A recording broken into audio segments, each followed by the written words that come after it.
Well, more and more people, of course, are sort of questioning this sort of mainstream media, remainstream media, some might say, industry that we have in this country. People essentially, pretend to be neutral on TV in this quite condescending, patronising way, I would see. And time again, the public can clearly see there are political biases all over the shop.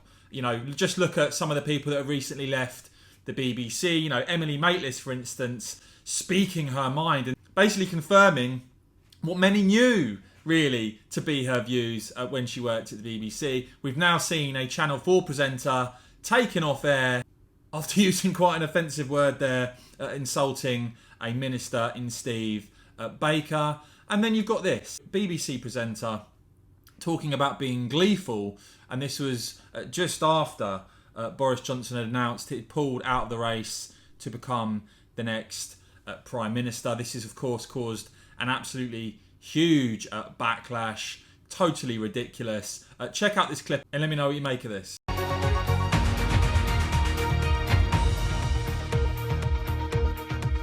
Well, this is all very exciting, isn't it? Hello and welcome to our look ahead to what the papers will be bringing us tomorrow. Am I allowed to be this gleeful? Well, I am. And joining us is parliamentary journalist Tony Grew and chief political correspondent at The Telegraph, Camilla Turner. I think it's extremely unlikely that this government is going to limp on in this fashion to 2024. I think an earlier general election, I think, is much more likely than that. But of course, Boris Johnson thinks that he should be world king. Of course, he thinks he's best placed to win an election in 2024. He probably thinks he's best placed to win the American election in 2024. Sorry. That's all right.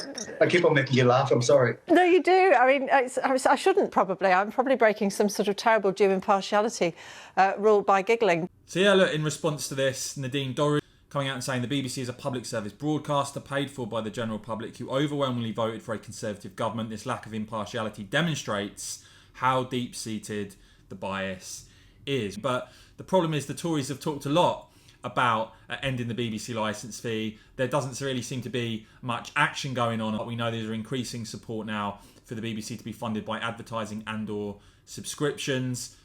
But yeah, look, quite incredible, I think, that you've seen this on the BBC. Do let me know what you make of that in the comments below, guys. Do whack this video a quick thumbs up. And of course, as ever, cheers for watching.